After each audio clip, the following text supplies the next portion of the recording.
আইপিএলে চেন্নাই সুপার কিংসের প্রতিটি খেলাতেই নজর থাকে ধোনির দিকে। তিনি কি করছেন, কেন করছেন তা নিয়ে খুঁটিনাটি আলোচনা হয়। সেই মহেন্দ্র সিং ধোনি আচমকাই 23শে এপ্রিল কিছুটা মেজাজ হারালেন। তার দিকে ক্যামেরা তাক করে রাখায় ক্যামেরাম্যানকে বোতল ছুঁড়ে মারতে গেলেন ধোনি। সেই ভিডিও সামাজিক যোগাযোগ মাধ্যমে ভাইরাল হয়েছে। চেন্নাইয়ের ম্যাচ থাকলে সবাই ধোনির ব্যাটিং দেখতে চান, তবে ধোনি অনেকটাই পরের দিকে নামেন।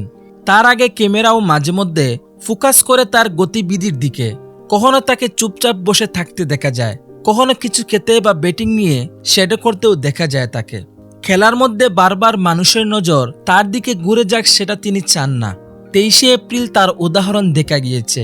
ক্যামেরা তার দিকে তাক করার পর দেখা যায় ধোনি নিচু হয়ে জলের বোতল নিচ্ছেন। সেটি থেকে জল পান করার আগে ধোনি বুঝতে পারেন ক্যামেরা তার দিকে তাক করা। তখন সেই জলের বোতলই ক্যামেরাম্যানের উদ্দেশ্যে ছোড়ার ভঙ্গি করতে দেখা যায়। সঙ্গে সঙ্গে ধোনির দিক থেকে ক্যামেরা ঘুরিয়ে নেওয়া হয়। ধোনি রেগে গেলেও এই ভিডিও দেখে মজা পেয়েছেন সমর্থকেরা।